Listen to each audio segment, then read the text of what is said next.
Many people start chicken farming with excitement, but most quit within a few months. Not because chicken farming does not work, no, because of simple mistakes. In this video, I am going to show you 5 biggest mistakes that most chicken farmers make when starting out their farm and how to avoid these mistakes to succeed in chicken farming. So if you are someone who is planning to start chicken farming or you've already started chicken farming and you want to scale, this video is for you. Make sure you stick around until the end of the video so that you don't miss out on the very important lessons that can either make or break your farm. Mistake number 1, starting without a simple plan. You know, many people start chicken farming because they have heard other people saying it is profitable. They have seen their friends doing it, or they have watched videos on YouTube like mine, and they think this is something I want to try. Then they dive into it without a plan. Someone may have an idea of the chicken they want to keep, but they have no idea on housing, feeding, market.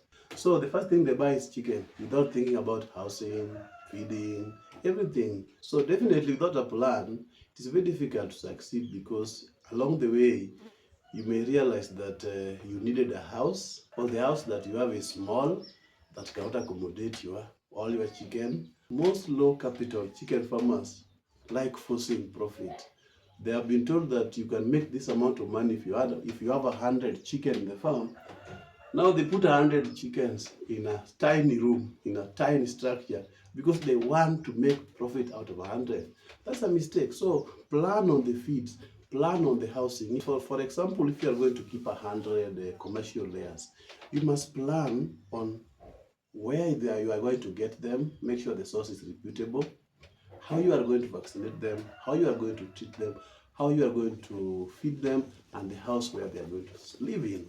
So make a budget for feeds, budget for house, budget for these other things. Without that, you are going to close because along the way, you are going to realize that chicken feeds are very expensive. And because you didn't budget for it, especially for commercial layers, or improved kienyeji for fertilized egg. Remember, these are chicken that are going to take 5 months on the farm, giving you nothing. You are just feeding them, buying feeds. Imagine if you didn't budget for the feeds, you didn't plan, you may run into problem. Yes, you may start resorting to underfeeding to cut cost. When you do that with commercial layers, even with improved kienyeji, you are going to have stunted growth, and your chicken may not grow at the desired rate, and you may not achieve the desired weight, and your chicken may delay in laying eggs because they are not going to grow the way they should have been growing. So this is what a simple plan looks like.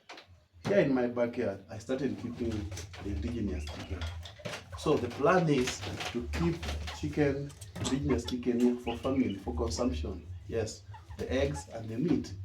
Then I want to see this continuing long term.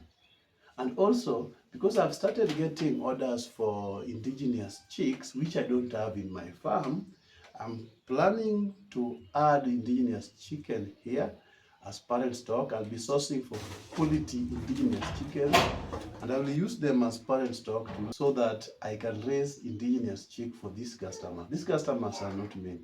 But should the order increase, if I continue to get more orders for the indigenous chicken, then I'll scale up and have between 20 to 50 parent stock of indigenous chicken that are going to give me indigenous chicks. So that's what a simple plan looks like. I was using mine as an example. Mistake number 2, investing in an expensive chicken house. I have always said this, that chicken don't need a fancy house. Yes, in fact, your customers don't care if your chicken are sleeping in a permanent house or if they are sitting on a 3-story building. They don't care. Of course, they care where the chicken is coming from. They care about the hygiene and the health of the birds because of the eggs and the meat.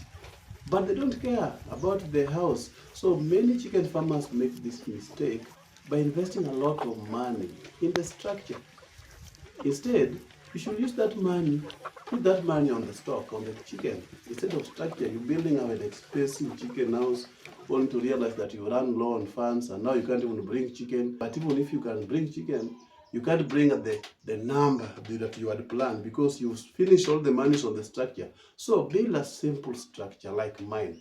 May I build a very simple structure using simple and local materials. I use second-hand iron sheet on the walls. I only bought the brand new iron sheets for the roofing only. So do not invest in an expensive house for the chicken. What your chicken need is a secure house, and a secure house is one that can protect them from rodents, reptiles, and wild birds. Okay, a secure house is one that can protect them from wind and direct sunlight. The other thing that you need is a house that has good ventilation, good aeration, a house with two openings, okay?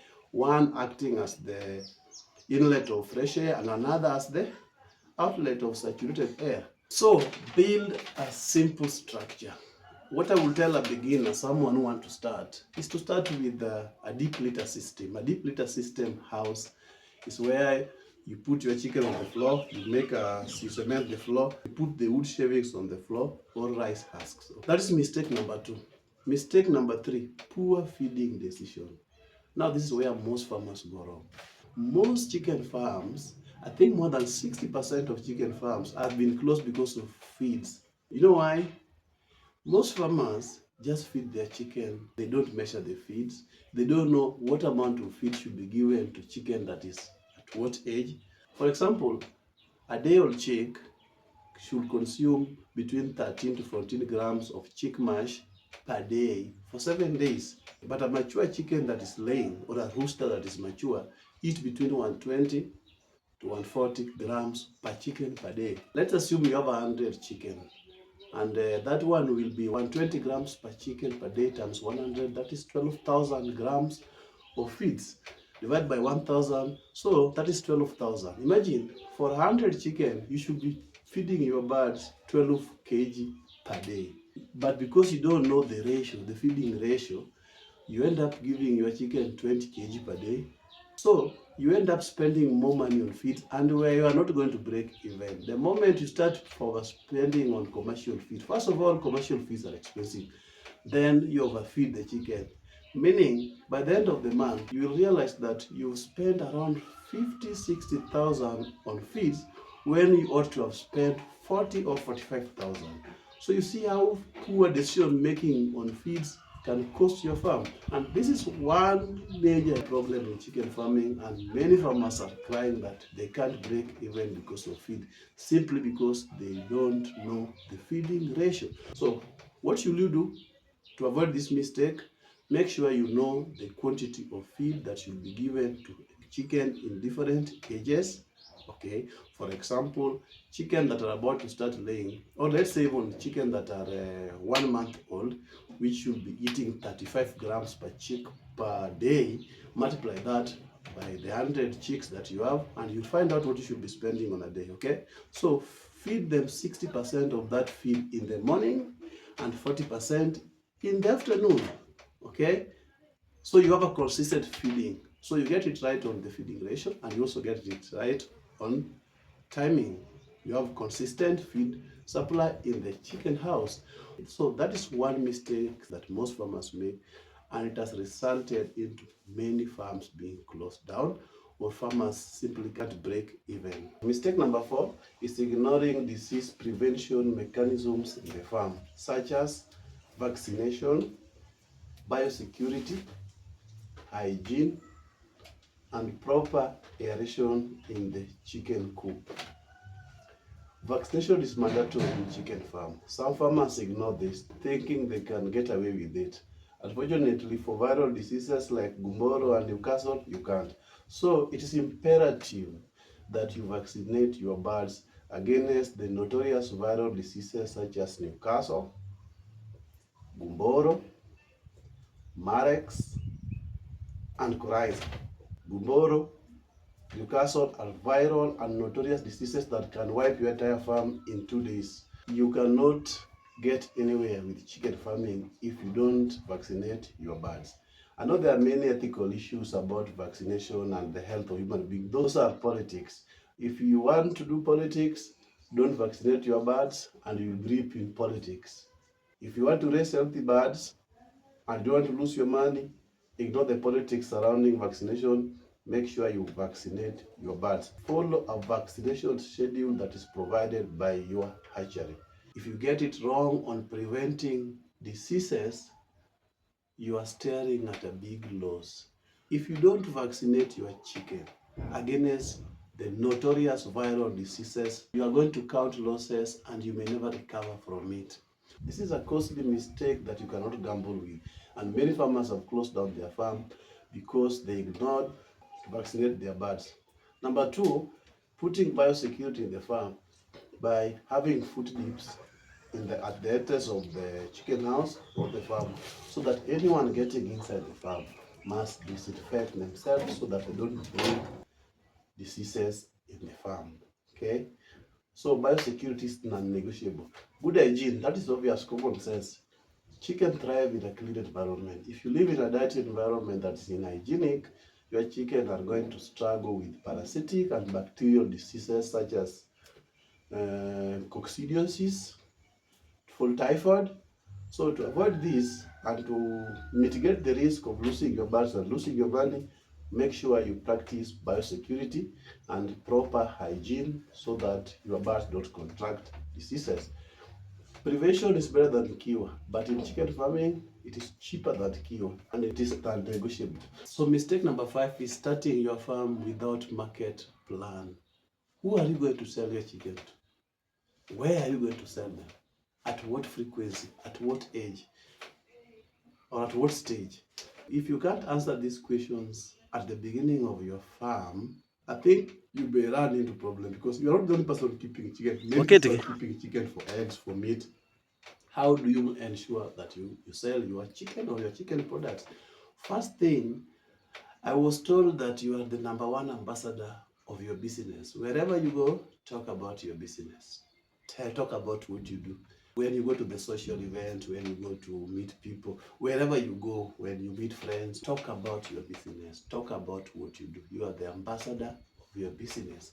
Yes, talk about it so that people will know that you're keeping chicken, and start doing this immediately you start. Yes, it doesn't mean that you should not start chicken farming without having a ready market. Unless you are keeping broilers. You cannot start without having a ready market because you are going to sleep to cry in the toilet. Because when they reach a certain age, they have to be sold. If you can't sell them, they will just be eating your feeds, but they develop complications and you will not sell them at a higher price. So about marketing plan, you should start looking for market immediately you start, or even before you start. But if you start without a market, look for market actively from local hotels, local butchery, the outside catering service providers. In the Kenyan context, these people who provide catering services in funerals, hotels, few neighbors, or you can hook them. On this part of hooking, I'm going to share a very interesting post that I read somewhere on X, where this lady said that she was selling a chicken online. So she posted a chicken online, and 2 days no one was interested. Then she started hooking them, then sold all of them.